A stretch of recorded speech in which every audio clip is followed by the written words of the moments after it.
Hey, what's going on, guys? My name is Jake from today'siphone.com, and here's your TIP Daily for March 14th, 2013. Okay, so let's start off the day with yet another low-cost iPhone rumor. Now, a new analyst, Walter Piecyk, has hit the scene saying that Apple would be stupid not to release a low-cost iPhone this year, because according to Basic Logic, he claims that Apple could sell as many as 36 million low-cost iPhones in the year 2014, resulting in about $11 billion of revenue. The reason he and every other analyst in the world is suggesting that Apple should and will release a low-cost iPhone is that there are tons of emerging markets around the world where cell phones are not subsidized by carriers, and the majority of people who have cell phones go through the prepaid method where they pay full price for the phone, and then the contract and data and stuff is worked out separately.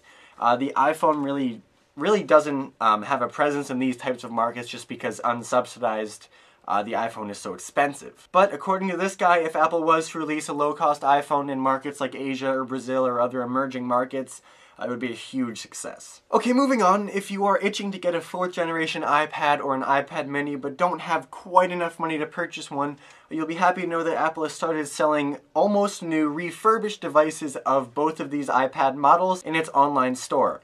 Now, you should keep in mind that supply is very, very limited. You're not going to get every option available. You know, there could be a 32GB white iPad mini with Wi-Fi and cellular, and then a 16GB black iPad mini with just Wi-Fi, and that's it. So you really have to check back over and over again to see if you can get the models that you want. That being said, there are some pretty good discounts, about $30 to $40 off the iPad mini and up to $50 off of the 4th generation full-size iPad.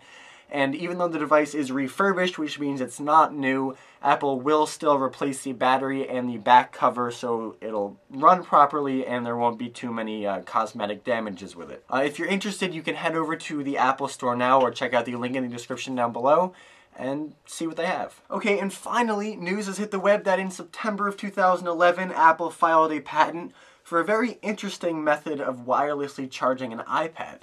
Now, there are a ton of wireless or inductive charging methods currently on the market for our iOS devices, but they all involve some really weird sort of like power mat that you have to place your device on while it's in this super bulky, unattractive case in order to transfer the power from the mat to the device.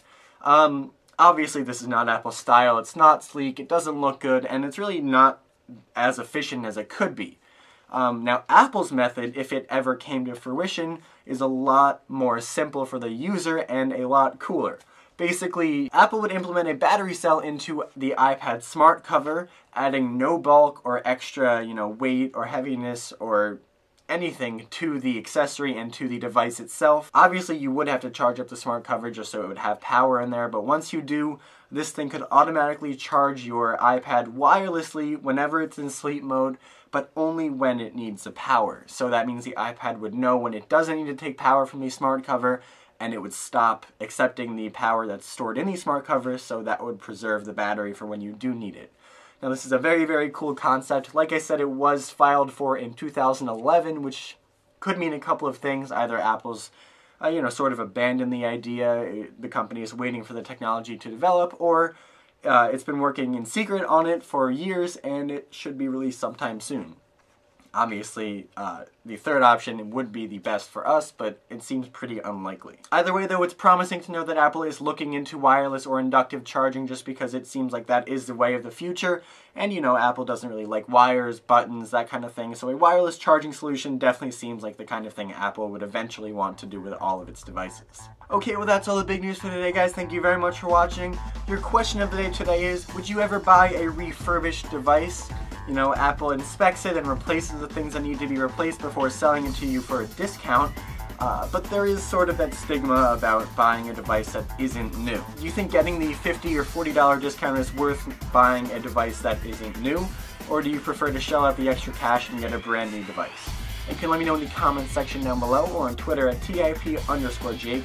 Please don't forget the links to everything I talked about in this video in the description down below, so definitely check those out. And as always, for more news, views, and reviews, don't forget to hit up today'siphone.com.